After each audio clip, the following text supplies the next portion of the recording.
Here we have a nice derivatives question. It is from an old IB paper 2 exam, which means calculators are allowed and we'll actually need them to solve at least one of these parts. Let's just jump right into it. We got this function. I'll write it down. It's f of x is equal to x cubed minus 2x minus 4. You notice this function is a cubic. Cubic because that x power is to the 3. So it's not a quadratic function like we would usually expect to see in some of the algebra topics, which means it's often hard to do anything with these functions by hand, hence why it's on a paper 2. First part of the question is asking us to write down the coordinates of p. So we see that this function here, it follows this nice little bell kind of shape, and it intersects the x-axis at point P. We would call this a root. Okay, how do we solve for roots?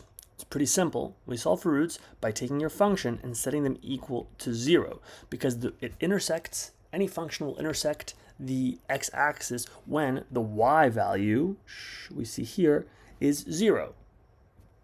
Makes sense, right? Okay, well, let's set that equal to 0. Minus 4.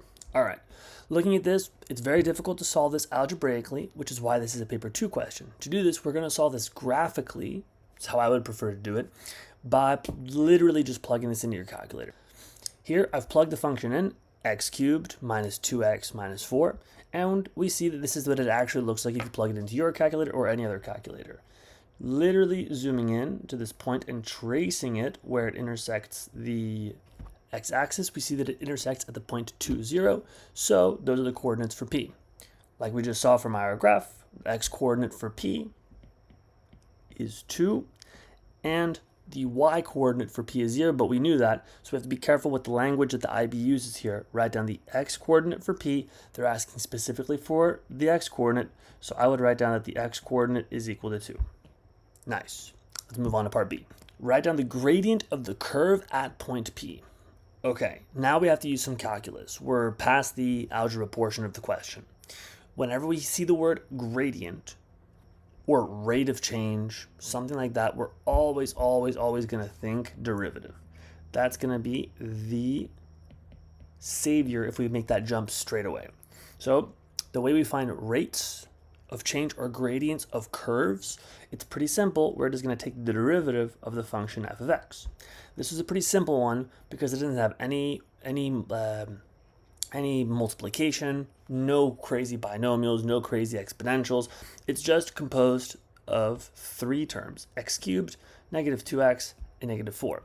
And, well, the way that we take derivatives of, in this particular case, we just use the power rule. So the derivative of x cubed is 3x squared. We bring down that 3 power, and we subtract the power 3 to a power 2, standard power rule kind of procedure. The way we take the derivative of negative 2x is, well, similar kind of logic. The 1 drops down. 1 times 2 gives me a 2. Then x to the 0 power is the same thing as saying 1. It just goes away. So I'm in fact going to erase it altogether. Boom. And the derivative of any constant like negative 4 is just 0. That's one of the kind of guiding principles we just need to remember. Simple power rule. So the derivative of this function, oh, I still have a little x mark in, there we go. So the derivative of this function is just 3x squared minus 2. To find the gradient of change at that specific point, what we then do is we assess the function, i.e. we plug into the function the x-coordinate that we're interested in. So we knew that p is equal to 2 from the previous part. So we're going to shove a 2 into this new derivative function that we've just uncovered. I'm first just going to write it down nice and complete like this. So it's 3 times 2 squared minus 2, just plugging in 2 for x whenever I see the end of the derivative. Now if I actually do the multiply everything out and simplify, I'm just going to do this step by step. 2 squared is 4, so it's 3 times 4 minus 2. This is equal to 12 minus 2, which gives me 10. So to answer the question, the gradient of the curve is 10. What that means is if I were to draw, I'm going to go here.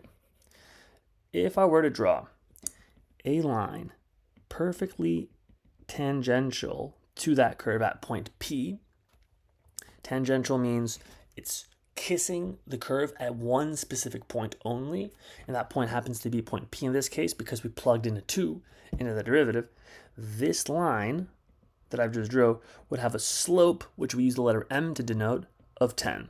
That's all that means. When it says the gradient of the curve, literally means if I draw a line, slap it on there, what's the slope of that line? It's 10.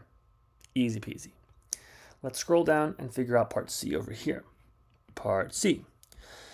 Find the equation to the normal of the curve at point P, giving your equation in the form y equals ax plus b, mx plus b, doesn't really matter as long as we have two variables, one coefficient in front of the x term and a constant term is what they're asking for, a simple linear equation. But let's look at this word normal to the curve in a little bit more detail first. So I'm going to scroll back up into our equation. What this means, unlike the tangent line that we drew earlier, in fact, let me erase this other stuff so we have only the tangent left. Unlike this tangent line that we already have drawn in, the normal to that one is drawing a line that looks something like this. That is parallel, or excuse me, opposite of parallel, perpendicular. It's perpendicular to the tangent line, which means that when these two cross, they make a 90-degree angle with each other. So that's what a normal line is.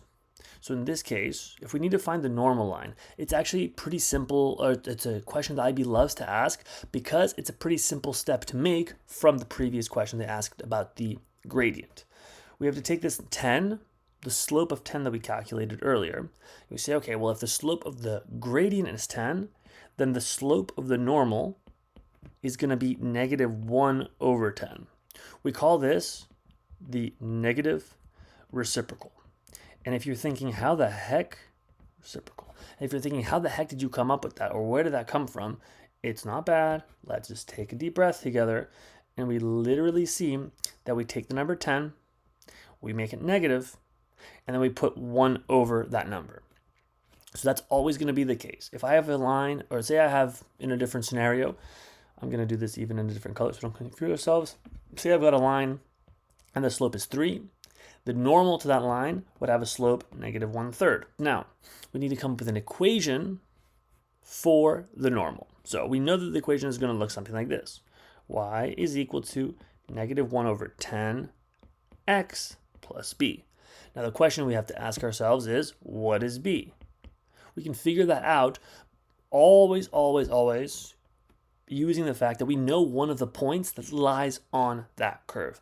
And the point that we know in this specific case is P, because they told us that if we go back into our diagram, this equation that we're figuring out this line that we're figuring the equation for crosses point P. So it must contain the point 2, 0. The way we solve for P is we plug in those numbers, 2 and 0 for X and Y. That allows us to solve for B. We've got our constant. We've got our final answer. So let's figure this out. When x is 0, when x is 2, y is equal to 0. So I'm going to substitute in those terms. Times 2 plus b. 0 is equal to that slope we already knew because we figured out the negative reciprocal from the previous question, times x value of 2 plus b. And now we're solving for b. A little bit of algebra really easily helps us figure this out. I'm going to multiply out. You know that if I simplify this, I get -1/5. So -1/5 plus b is equal to 0.